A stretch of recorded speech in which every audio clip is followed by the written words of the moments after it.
वन्देऽहं शिखरं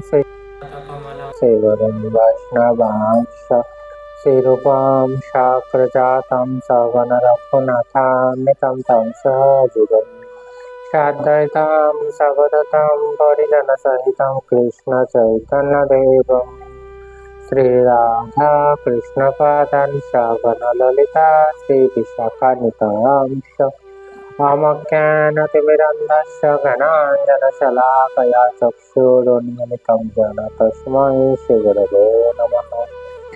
नमो विष्णुपादाय गौराङ्गप्रेष्ठरूपिणे श्रीभक्तिविबुधाय वैवदन्ति नाम्ने वाञ्छाकल्पतरुभ्यश्च कृपासिन्धुभ्येव च पतितानां पावनेभ्यो वैष्णवेभ्यो नमो नमः। जय श्री कृष्ण चैतन्य प्रभु नित्यानंद श्री अद्वैत गदाधर शिवासादि गौर भक्त वृंद। हरे कृष्ण कृष्ण कृष्ण हरे हरे हरे राम राम राम हरे हरे। सर्वज्ञस्मादि गुरुदेव श्रीमद् भक्ति विबुध अवधान गोस्वामी महाराज पादपत्र दंडवत प्रणाम निवेदन करी कृपा করুন হৃদয় মন্দিরে অবস্থিত হইয়া হরিকথা শ্রবণ করান।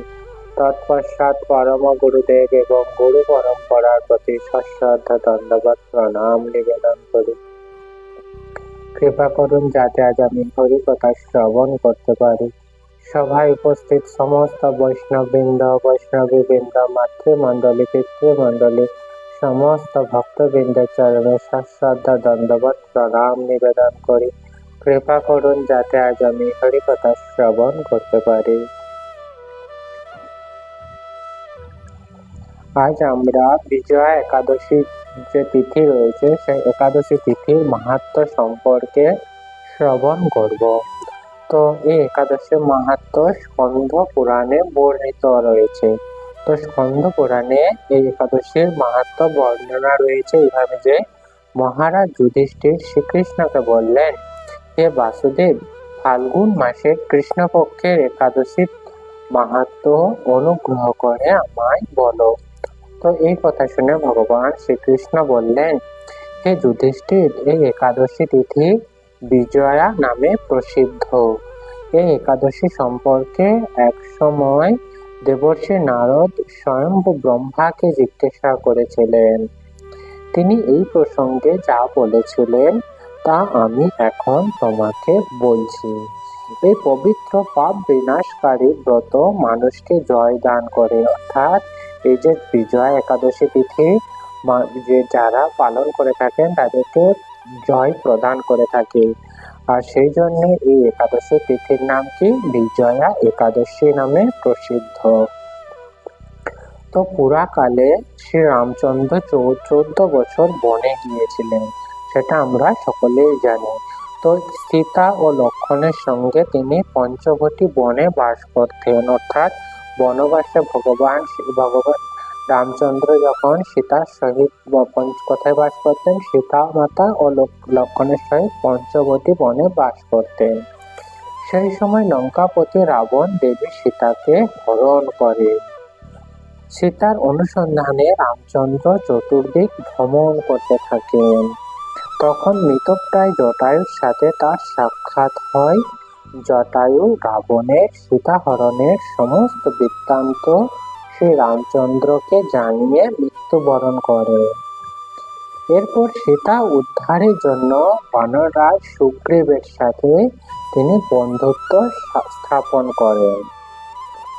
এরপর কি হলেন, ভগবান রামচন্দ্রের কৃপায় হনুমান লঙ্কা গমন করেন এবং সেখানে অশোক বনে সীতা দেবীকে দর্শন করে শ্রীরাম প্রদত্ত অঙ্গুরীয় মানে কি আংটি তাকে অর্পণ করেন। ফিরে এসে শ্রী রামচন্দ্রের কাছে লঙ্কার সমস্ত ঘটনা ব্যক্ত করেন। হনুমানের কথা শুনে রামচন্দ্র সুগ্রীবের পরামর্শে সমুদ্র তীরে যান।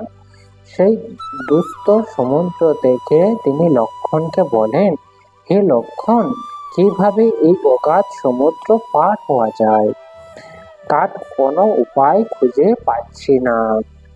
উত্তরে লক্ষ্মণ বললেন, হে পুরুষোত্তম, সর্বজ্ঞাতা আদিদেব আপনি, আপনাকে আমি কি উপদেশ দেব? তবে বক্তালভ্য নামে এক মুনি এই দ্বীপে বাস করেন। অর্থাৎ ভগবান রামচন্দ্র যখন সেখানে গিয়েছিলেন, সেখানে গিয়ে সমুদ্র দেখে বিভ্রান্ত হয়ে গেছিলেন। বিভ্রান্ত হওয়ার পর লক্ষ্মণকে প্রশ্ন করলেন কিভাবে এই মহাসমুদ্র পার হওয়া যাবে। এই কথা শুনে লক্ষ্মণ এক মুনির নাম বললেন। মুনির নামটা কি? বক্তালভ্য। তো এই বক্তালভ্য মুনি সেইখানে দ্বীপে বসবাস করতেন। এখান থেকে 4 মাইল দূরে তার আশ্রম। অর্থাৎ সেখানে ভগবান রামচন্দ্র যে স্থানে পৌঁছেছিলেন সেখান থেকে 4 মাইল দূরে সেই মহান মুনির আশ্রম। হে রাঘব, আপনি সেই প্রাচীন মুনি ঋষি শ্রেষ্ঠকে এর উপায় জিজ্ঞাসা করুন। লক্ষ্মণের মনোরম কথা শুনে তার সেই মহামুনির আশ্রমে উপনীত হলেন। ভগবান রামচন্দ্র ভক্তরা সেই মুনিকে প্রণাম করলেন। মুনিবর রামচন্দ্রকে পুরাণ পুরুষ বলে জানতে পারলেন। অর্থাৎ মুনিগণ ছিলেন কি রামচন্দ্রকে দেখে তিনি যে পুরাণ পুরুষ বা ভগবান সেটি অতি সহজেই বুঝতে পারলেন। এরপর মুনিবর কি করলেন? আনন্দ ভরে জিজ্ঞাসা করলেন যে হে রামচন্দ্র, কি কারণে আপনি আমার কাছে এসেছেন তা কৃপা করে বলুন। রামচন্দ্র বললেন, হে মুনিবর, আপনার কৃপায় সৈন্য সহ আমি এই সমুদ্র তীরে উপস্থিত হয়েছি। রাক্ষসরাজ লঙ্কা বিজয় করাই আমাদের প্রধান উদ্দেশ্য। অর্থাৎ সেই সময় মুনিবরের কি উদ্দেশ্য? সে লঙ্কা জয় করা। তো যাতে এই ভয়ঙ্কর সমুদ্র উত্তীর্ণ করতে পারি তার উপায় জানবার জন্য আপনার কৃপা প্রার্থনা করি। মুনিবর প্রসন্ন চিত্তে পদ্মলোচন ভগবান শ্রী রামচন্দ্রকে বললেন, হে রাম, আপনার অভীষ্ট সিদ্ধির জন্য যে শ্রেষ্ঠ ব্রত করণীয় তা বলছি। অর্থাৎ সেই বিশাল সমুদ্র পার এবং লঙ্কা জয় করার জন্য যেটি করা কর্তব্য সেটি ভগবান রামচন্দ্রকে মুনিবর বলছেন। কি বলছেন? হে রাম, আপনার অভীষ্ট সিদ্ধির জন্য যে শ্রেষ্ঠ ব্রত করণীয় আমি তা বলছি। ফাল্গুন মাসের কৃষ্ণপক্ষের বিজয়া নামক একাদশী ব্রত পালনে আপনি নিশ্চয়ই সৈন্যসহ সমুদ্র পার হতে পারবেন। অর্থাৎ রামচন্দ্র যখন সমুদ্র পার করে লঙ্কায় গিয়েছিলেন তার পূর্বে রামচন্দ্র এই বিজয়া একাদশী পালন করেছিলেন। এই ব্রতের বিধি শ্রবণ করুন। বিজয় লাভের জন্য দশমীর দিন সোনা, রূপা, তামা অথবা মাটির কলস সংগ্রহ করে তাতে জল ও আম পাতা দিয়ে সুগন্ধি চন্দন সাজিয়ে তার উপর সোনার কলসের গামলায় মালা চন্দন পরিয়ে উপযুক্ত স্থানে নারকেল ও গুবাক দিয়ে পূজা করবেন।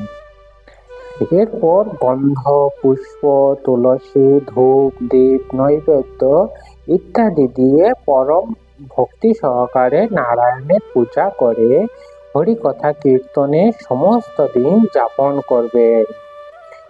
রাত্রি জাগরণ করে অখণ্ড ঘি প্রদীপ প্রজ্বলিত রাখবেন। দ্বাদশীর দিন সূর্যোদয়ের পর সেই কলস বিসর্জনের জন্য কোনো নদী, সরোবর বা জলাশয়ের কাছে গিয়ে বিধি অনুসারে পূজা নিবেদনের পরে তা বিসর্জন দেবেন। এরপর এই মূর্তি বেদজ্ঞ ব্রাহ্মণকে দান করবেন। এই ব্রত প্রভাবে নিশ্চয় আপনার বিজয় লাভ হবে। অর্থাৎ এইরকম ভাবে ব্রত পালনের নির্দেশ দিলেন। ব্রহ্মা বললেন, হে নারদ, ঋষির কথা মতো ব্রত অনুষ্ঠানের ফলে তিনি বিজয় হয়েছিলেন। অর্থাৎ বাগদালভ্য মুনি যেরকম ভাবে ব্রত পালন করার কথা বলেছিলেন, রামচন্দ্র সেই রকম ভাবে ব্রত পালন করলেন। এই পালনের ফলস্বরূপ তিনি কি হলেন? তিনি বিজয় লাভ করলেন। সীতা প্রাপ্তি, লঙ্কা জয়, রাবণ বধের মাধ্যমে শ্রী রামচন্দ্র অতুল কীর্তি লাভ করেছিলেন। তাই যথাবিধি যে মানুষ এই ব্রত পালন করবেন তাদের এই জগতে জয়লাভ হবে। অর্থাৎ এই ব্রত যদি আমরা যেরকম নিয়ম অনুসারে একাদশী সেরকম ভাবে যদি আমরা পালন করতে পারি তাহলে অবশ্যই আমরা এই জগতে জয়লাভ করব। এছাড়াও কি পরজগতে অক্ষয় সুখ নিশ্চিত হবে। হে যুধিষ্ঠির, এই কারণে বিজয়া একাদশী ব্রত পালন অবশ্য কর্তব্য।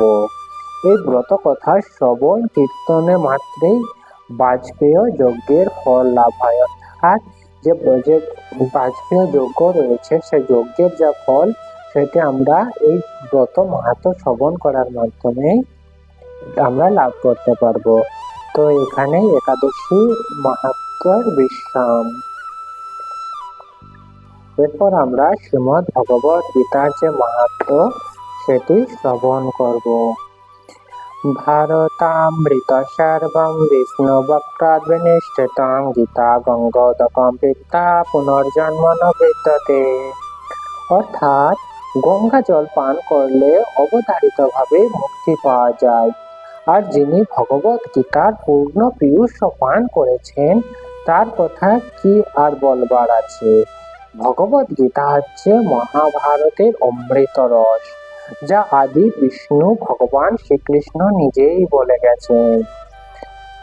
ভগবত গীতা পরম পুরুষোত্তম ভগবান শ্রীকৃষ্ণের মুখ নিঃসৃত। অর্থাৎ ভগবত গীতা কি ভগবান শ্রীকৃষ্ণের মুখ নিঃসৃত। আর অন্যদিকে কি গঙ্গা হচ্ছে ভগবানের চরণ পদ্ম থেকে উদ্ভূত বলে উল্লেখ করা হয়েছে। ভগবানের মুখ ও পায়ের মধ্যে অবশ্য কোনো পার্থক্য নেই। তবে আমাদের এটি বুঝতে অসুবিধা হয় না যে ভগবত গীতার গুরুত্ব গঙ্গার চেয়েও বেশি। তো এরপর আমরা একটি কীর্তনের মাধ্যমে আজকের যে পাঠ সেটি আমরা বিশ্রাম প্রদান করিব। হরি হরায় নম কৃষ্ণ যাদবায় নম, যাদবায় মাধবায় কেশবায় নম, গোপাল গোবিন্দ রাম শ্রী মধুসূদন, গিরিধারী গোপীনাথ মদন মোহন, শ্রী চৈতন্য নিত্যানন্দ শ্রী অদ্বৈত সীতা, হরি গুরু বৈষ্ণব ভাগবত গীতা, শ্রী রূপ সনাতন ভট্ট রঘুনাথ, শ্রী জীব গোপাল ভট্ট দাস রঘুনাথ। এই ছয় গোসাই করি চরণ বন্দন, যাহা হইতে বিষ্ণু নাথ অভীষ্ট পূরণ।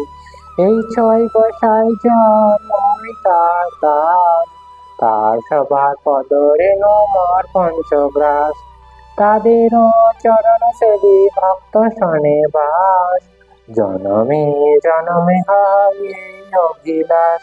এই ছয় গোসাই যবে ব্রজে কৈলাবাস, রাধা কৃষ্ণ নিত্য লীলা করিলা প্রকাশ, আনন্দে বল হরে ভজ বৃন্দাবন, শ্রী গুরু বৈষ্ণব পদে মজাইয়া মন, শ্রী গুরু বৈষ্ণব পাদ পদ্ম করিবাস, নাম সংকীর্তন করে নরোত্তম দাস। হরে কৃষ্ণ কৃষ্ণ কৃষ্ণ হরে হরে, হরে রাম রাম রাম হরে হরে। জয় শ্রী শ্রীনিতাই গৌর প্রেমানন্দে। হরি হরি বল।